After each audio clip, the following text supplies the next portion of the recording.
Friends, आज हम लोग बात करने वाले हैं रे ऑप्टिक्स के इंट्रोडक्शन के बारे में। रे ऑप्टिक्स हमारी 12th क्लास का बहुत ही इंपॉर्टेंट चैप्टर है। पार्ट 2 में आता है ये सेकंड पार्ट जो हमारा फिजिक्स का आता है उसके अंदर आता है। फ्रेंड्स, इसके अंदर लोग बेसिकली बात करने वाले हैं लाइट की, और लाइट से निकलने वाले जितने भी हमारे फिनोमिनास हैं, रिफ्रैक्शन, रिफ्लेक्शन और डिफ्रैक्शन, और जितने भी रे ऑप्टिक्स के अंदर आने वाले जितने भी फिनोमिनाज हैं उन सब की हम लोग बात करने वाले हैं। और साथ साथ हम लोग बात करेंगे ऑप्टिकल इंस्ट्रूमेंट्स के बारे में, राइट। तो उससे पहले हमें थोड़ा सा बात करना पड़ेगा लाइट के इंट्रोडक्शन के बारे में कि ये लाइट क्या होती है, क्या है इसका हमारे डेली लाइफ पे यूज़, कैसे हम लोग इसको पहचानते हैं। फ्रेंड्स, लाइट हमारे डेली लाइफ का एक बहुत ही ऑब्वियस फीचर है, लेकिन लाइट के ट्रू नेचर को सामने आने में सेंचुरीज लग गई। एवन अल्बर्ट आइंस्टाइन ने भी लिखा है कि अपने जीवन के 50 सालों की जागरूक सोच रखने के बाद भी इस आंसर तक नहीं पहुंच पाया हूं कि व्हाट आर लाइट क्वांटा, यानी कि लाइट क्वांटा है क्या। जबकि सच्चाई तो ये है कि हम आज भी उसी लर्न इग्नोरेंस यानी कि अज्ञान की स्थिति में है कि लाइट एक्चुअली में है क्या और उसका नेचर कहाँ बदलता है, कहाँ नहीं बदलता है। अब अगर हम लोग बात करें ह्यूमन लेवल की, तो हमें पता है कि नेचर में ह्यूमन को जो आंखें मिली है, जिसमें भी ये जो रेटिना होता है उसके अंदर, वही है जिससे कि हम सब कुछ पिक्चराइज कर लेते हैं। लेकिन इस रेटिना की भी अपनी एक रेंज होती है इलेक्ट्रोमैग्नेटिक वेव्स को डिटेक्ट करने की। देखिए, इलेक्ट्रोमैग्नेटिक वेव्स एक स्पेक्ट्रम तैयार करती हैं जिसमें कई सारी रेंजेस होती हैं, जिसमें कई सारी रेज होती हैं। वो रेज होती हैं अल्ट्रावायलेट और इंफ्रारेड एक्सेट्रा एक्सेट्रा, कई सारी होती है उसके अंदर। अब उस स्पेक्ट्रम में से एक पर्टिकुलर रेंज जिसे हम लोग 400 नैनोमीटर से 700 नैनोमीटर का कहते हैं, वो हम ह्यूमंस के लिए लाइट कहलाती है। क्यों? क्योंकि हम उसे डिटेक्ट कर पाते हैं, उसे ही देख पाते हैं। उससे कम ना हम देख पाएंगे ना उससे ज़्यादा हम लोग देख पाएंगे, लेकिन वो लाइट तो है ना, ह्यूमंस के लिए लाइट कहलाती है। बाकी जो बचा हुआ स्पेक्ट्रम है वो भी लाइट होता है, लेकिन हम सिर्फ आंखों से इतना ही डिटेक्ट कर पाते हैं। अब देखिए, अगर हम लोग लाइट और उसके फिनोमेना को समझना चाहते हैं तो उससे पहले हमें इसकी थोड़ी सी हिस्ट्री देखनी पड़ेगी, क्योंकि उसी से हमें पता चलेगा कि आखिरकार हम लोग लाइट को पहले किस तरीके से देखते हुए आ रहे हैं। अगर बात करें मॉडर्न साइंस की, तो 17वीं सेंचुरी में पार्टिकल थ्योरी के द मोस्ट प्रोमिनेंट एडवोकेट यानी कि सबसे मशहूर, सबसे प्रसिद्ध समर्थक या अधिवक्ता जो थे, वो थे सर आइजैक न्यूटन। हाँ, वही जिन्होंने मैकेनिक्स और ग्रेविटी के बेस को तैयार किया था। हालांकि ये मैकेनिक्स और ग्रेविटी के लिए बहुत फेमस है, लेकिन ऑप्टिक्स में इनका जो वर्क है वो बहुत ज़्यादा सराहनीय है, बहुत ज़्यादा इंपॉर्टेंट वर्क है। न्यूटन ने अपने एक निबंध यानी कि अपने एक ऐसे में, ऑप्टिक्स जिसका नाम था, उसमें ऐसा कहा था कि जो लाइट रेज हैं वो असल में छोटे छोटे पार्टिकल्स हैं जो किसी सोर्स ऑफ लाइट से निकलते हैं और एक सीधी लाइन में चलते हैं। देखिए, यहाँ पे दो बातें ध्यान देने वाली हैं। पहली बात ये कि जो लाइट है वो बहुत स्पीड से, बहुत इनॉर्मस स्पीड से, बहुत ज़्यादा स्पीड से जो है मोशन करती है। दूसरी बात ये, जो लाइट है वो सीधी लाइन में गति करती है, सीधी लाइन में मोशन करती है, स्ट्रेट लाइन। ये दोनों ही बातें बहुत कॉन्ट्राडिक्टरी रही हैं शुरुआत में। अब ऐसा क्यों? ऐसा इसलिए कि हमें शुरुआत से ही लगता था कि जो लाइट की जो स्पीड है, जो हमने सबसे ज़्यादा बताई है, जो बड़ा सा नंबर आपके सामने आ रहा है जो वैक्यूम के अंदर होता है, वो अनमेजरेबल है। मतलब शुरुआत से हमें लगता था कि ये कैलकुलेट नहीं किया जा सकता, लेकिन कई सारे एक्सपेरिमेंट्स की वजह से इसको जो है कैलकुलेट किया गया और लोगों का ये कॉन्ट्रडिक्शन दूर किया गया। दूसरी बात ये है कि देखिए, इलेक्ट्रोमैग्नेटिक वेव्स का जो चैप्टर आता है हम लोग उसके अंदर पढ़ते हैं कि जो हमारी लाइट है वो इलेक्ट्रोमैग्नेटिक वेव है। अब हमें पता है कि वेव्स जो हम लोगों ने 11th क्लास में पढ़ी थी उससे हमें समझ में आता है कि जो वेव होती हैं वो तो इस तरीके से पार्टिकल के ऑक्सीलेशन के साथ आगे बढ़ती हैं। तो फिर ये सीधी लाइन में कैसे मोशन कर सकती है लाइट? ये पहला सवाल है, सबसे इंपॉर्टेंट सवाल था ये। इस सवाल का जो आंसर है वो वेव ऑप्टिक्स के अंदर हमें मिलता है कि माना कि लाइट एक वेव है, लेकिन जो लाइट होती है उसका जो वेवलेंथ होता है वो बहुत कम होता है। हमें पता है कि किसी भी वेव का जो वेवलेंथ होता है वो ऐसे नापते हैं हम लोग कि एक क्रस्ट से दूसरे क्रस्ट की जो दूरी होती है, राइट। लेकिन जो लाइट के अंदर जो इस तरीके से ये क्रस्ट बनते हैं, इनके बीच की दूरी इतनी कम होती है कि हमें ये सीधी लाइन में चलती हुई प्रतीत होती है। अगर आप एक्सपेरिमेंट्स में भी देखेंगे तो आपको लगेगा कि हाँ यार, ये तो सीधी लाइंस में ही चल रही है। तो इसका जवाब यही है कि जो वेवलेंथ होती है वो बहुत कम होती है, इसलिए स्ट्रेट लाइन में जो लाइट है वो मोशन करती है।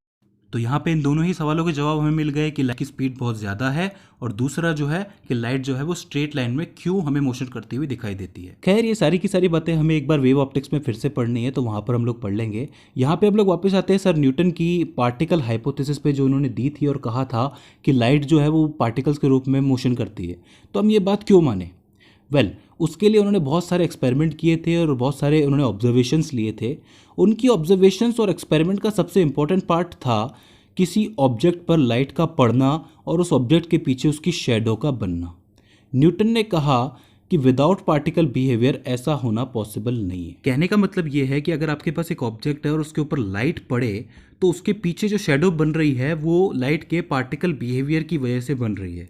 लेकिन ऐसा क्यों, ये इससे हमें क्या समझ में आता है? वेल, ये जो पार्टिकल हाइपोथेसिस थी वो 1966 में आई थी और इसके जस्ट एक साल पहले एक इटालियन प्रिस्ट फ्रेंचेस्को मारिया ग्रमेल्डी का एक पेपर छपा था। एक पेपर उन्होंने पब्लिश किया था, हालांकि वो 1965 में छपा था और उनकी जो डेथ थी वो 1963 में ही हो गई थी। वो जो पेपर था वो था द डिफ्रैक्शन, मतलब डिफ्रैक्शन के ऊपर वो पेपर आया था। और डिफ्रैक्शन क्या होता है हमें पता है कि लाइट का किसी ऑब्जेक्ट के कोनों से मुड़कर निकल जाना, और किसी भी ऑब्जेक्ट की शेडो बनने का कारण हम लोग डिफ्रैक्शन को ही मानते हैं। लेकिन न्यूटन ने डिफ्रैक्शन को डिफ्रैक्शन ना मानते हुए कहा कि ये डिफ्रैक्शन नहीं बल्कि रिफ्रैक्शन है। अब रिफ्रैक्शन क्या होता है? हमें पता है रिफ्रैक्शन ये होता है कि जब भी कोई लाइट वैक्यूम से होते हुए किसी मीडियम के अंदर जाती है तो वो बेंड हो जाती है, राइट। और बेंड होने के बाद जब वो उस मीडियम से बाहर निकलती है तो दोबारा वो अपने पाथ पे आ जाती है, राइट, अपनी रे के पाथ पे आ जाती है। तो वहाँ पर उन्होंने कहा कि ये एक रिफ्रैक्शन है। जैसे कि पानी में होता है, पानी के अंदर जब लाइट जाती है तो जाकर के मुड़ जाती है और उसके बाद पानी से निकलने के बाद वापस अपने पाथ पे आ जाती है। उसी तरीके से जो हीरा है, हीरे के अंदर जाती है तो वो टोटल इंटरनल रिफ्रैक्शन यानी कि पूर्ण आंतरिक परावर्तन करके वापस आ जाती है। बट ये जो सारी चीज़ें हैं वो तो ऑप्टिकल है, यानी कि इसमें से चीज़ जम सकती है, निकल सकती है बाहर। लेकिन अगर आपके सामने कोई बॉक्स रख दिया जाए तो आप कैसे बताएंगे कि इसमें रिफ्रैक्शन हो रहा है, यानी कि इसके अंदर से लाइट निकल रही है? तब न्यूटन ने कहा कि जब कोई लाइट बॉक्स जैसे किसी ऑब्स्टिकल पर या फिर किसी चीज़ पर पड़ती है, टकराती है, तो उस लाइट के पार्टिकल और बॉक्स के पार्टिकल्स इनके बीच में टक्कर होती है, यानी कि कॉलिजन होता है, जिसे आप लोग मैकेनिक्स में कॉलिजन प्रिंसिपल, तो टक्कर सिद्धांत के नाम से भी जानते हैं, जिसके रिजल्ट में शैडो बनती है। अब यहाँ ना तो ग्रिमाल्डी गलत थे और ना ही न्यूटन। क्यों? क्योंकि ग्रिमाल्डी कह रहे थे कि जो मेरी लाइट है वो तो बैंड होके जा रही है, इस वजह से शैडो बन रही है, और हमारे जो न्यूटन है वो ये कह रहे हैं कि ये एक डिफरेंट काइंड का रिफ्रैक्शन है। डिफ्रैक्शन और कुछ नहीं, एक डिफरेंट काइंड का रिफ्रैक्शन है जिसमें जो पार्टिकल्स है वो जाकर के इस सरफेस से टकराएंगे, जिसका जो रिजल्ट है वो आपके सामने शेडो के रूप में निकल के आएगा। ठीक है, तो इससे हमें क्या पता चलता है? इससे हमें ये पता चलता है कि ये सारी चीज़ें तभी हो सकती हैं जब हमारी जो लाइट है वो एज ए पार्टिकल बिहेव करे। तो इस तरीके से एक क्लासिकल फिजिक्स की सोच रखते हुए सर आइजैक न्यूटन ने ये बताया कि जो लाइट है वो पार्टिकल्स होती है और उनका बिहेवियर भी पार्टिकल बिहेवियर है। ठीक है, और इस तरीके से लाइट मॉडल को उन्होंने तैयार किया और उस मॉडल का जो नाम रखा उन्होंने वो था कॉर्पस्क्यूलर मॉडल। ठीक है, और इसके जो लाइट पार्टिकल्स हैं उसे उन्होंने कहा कॉर्पस सेल्स, राइट। अब ये जो कॉर्पस सेल्स है उनके हिसाब से था कि ये मासलेस इलास्टिक पार्टिकल्स हैं जो कि टकराते हैं और फिनोमिना पूरा करते हैं। और इस टकराने वाली बात का देखिए, क्लासिकल फिजिक्स की बात की जाए, अगर मैं एक बॉल लूँ और सामने एक दीवार जो कि बिल्कुल स्मूथ है, जो कि बिल्कुल सीधी है, सरफेस है, ठीक है, उसके ऊपर मैं अपना बॉल जो है एक वेलोसिटी के साथ फेंकूँ और वो वहाँ से टकरा के वापस आएगी, राइट। अब जब वो टकरा के वापस आएगी तो इसी को ध्यान में रखते हुए, इसी सिंपल मैकेनिक्स को ध्यान में रखते हुए उन्होंने कहा कि ये जो हमारे लाइट पार्टिकल्स होते हैं ये जब जाकर के किसी सरफेस से, मिरर जैसी सरफेस से टकराते हैं तब वो अपनी पूरी इंटेंसिटी के साथ वापस आ जाते हैं, राइट। और इस फिनोमिना को उन्होंने कहा रिफ्लेक्शन। एक सिंपल मैकेनिक्स से निकला हुआ एक फिनोमेना था रिफ्लेक्शन, जिसमें उन्होंने कहा कि ये जो मेरे लाइट पार्टिकल्स है जाकर के टकराएंगे और वापस आएंगे। इसी तरीके से जो रिफ्रैक्शन है उन्होंने उसको भी डिफाइन किया। उन्होंने कहा कि ये जो लाइट पार्टिकल्स है जब भी किसी दूसरे मीडियम में जाते हैं, जैसे कि ग्लास हो गया, हमारा वाटर हो गया, जब ये इनके अंदर जाते हैं तब इसकी जो स्पीड है वो बढ़ जाती है। हालांकि ये चीज़ थी गलत, क्योंकि बाद में जब मेज़र किया गया, एक्सपेरिमेंट किए गए, पता किया गया कि इनकी जो स्पीड है इन मीडियम्स में जाने से घट जाती है, वो एक अलग केस है। लेकिन यहाँ पे उनका जो कहना था वो यही था कि जब ये पार्टिकल्स किसी के अंदर जाके घुसते हैं तब ये अपना बिहेवियर चेंज कर देते हैं, राइट। तो इसका मतलब यहाँ पर ये जो चीज़ है ये प्रूव हो गई कि ये जो लाइट है वो पार्टिकल्स के रूप में होती है। इसी तरीके से एक और फिनोमिना के बारे में इन्होंने बताया, वो था पार्शियल रिफ्लेक्शन। अब साहब ये पार्शियल रिफ्लेक्शन क्या होता है? देखिए, न्यूटन के हिसाब से जब भी आप किसी तालाब में अपनी चेहरा देखते हैं तो आपको दो चीज़ें नज़र आती हैं। पहला तो आपका चेहरा, दूसरा नज़र आता है आपको उस तालाब का ग्राउंड यानी कि बेस। ये दोनों ही चीज़ें एक साथ नज़र आती हैं। तो उस समय क्या हो रहा होता है कि जो भी लाइट पार्टिकल्स हैं जो जाकर के गिरते हैं इसके अंदर, तालाब के अंदर गिरते हैं, उसमें से कुछ पार्टिकल जो है रिफ्लेक्ट हो जाते हैं और कुछ पार्टिकल जो है वो ट्रांसमिट हो जाते हैं, यानी कि अंदर की तरफ चले जाते हैं। तो रिफ्लेक्शन की वजह से आप अपना चेहरा देख पाते हो और ट्रांसमिशन की वजह से आप उसका ग्राउंड देख पाते हो। तो ये दोनों चीज़ें जहाँ पे एक साथ होती है, इसको उन्होंने पार्शियल रिफ्लेक्शन का नाम दिया।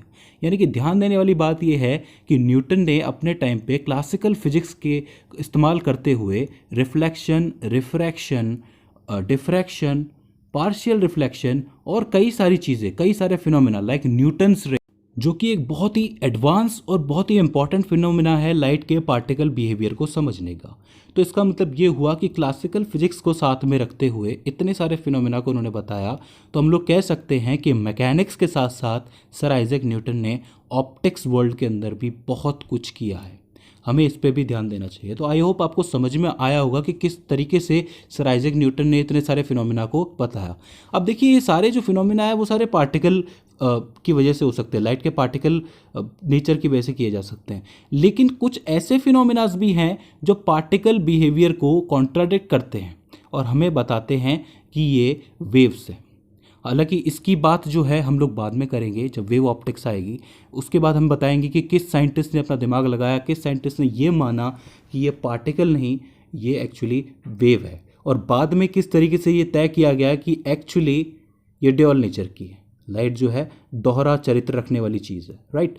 सो फ्रेंड्स, ये होता है थोड़ा सा रे ऑप्टिक्स का मैंने आपको दिया इंट्रोडक्शन। और अब मैं आपको बता दूं कि इस चैप्टर के अंदर हम लोग क्या क्या पढ़ने वाले हैं। इस चैप्टर में हमारे जो मेन टॉपिक है वो है रिफ्लेक्शन, रिफ्रैक्शन, डिस्पर्जन, जिसके बेसिक लॉस हमें पढ़ना है, बेसिक लॉस के थ्रू हमें पढ़ना है। तो और है image formation on a plane on a spherical surfaces, optical instruments including human eye. तो ये कुछ ऐसे टॉपिक्स हैं जो हमें इसके अंदर कवर करने हैं, पढ़ना है, और इस तरीके से हमारी रे ऑप्टिक्स कवर होगी, ठीक है। और इसके बाद जो वेव्स है, वो वेव्स की बात हम लोग आगे करेंगे कि जो वेव के रूप में हम लोग जो लाइट को देखते हैं तो उसके फिनोमेनास कुछ अलग बनते हैं, ठीक है। सो फ्रेंड्स, ये हो जाता है थोड़ा सा introduction of ray optics. I hope आपको समझ में आया होगा और आपको बोरिंग नहीं लगा होगा। सो फ्रेंड्स, आगे हम लोग बात करेंगे एक एक फिनोमेना के बारे में। तो फ्रेंड्स, आज की इस वीडियो में बस इतना ही। See you in the next one.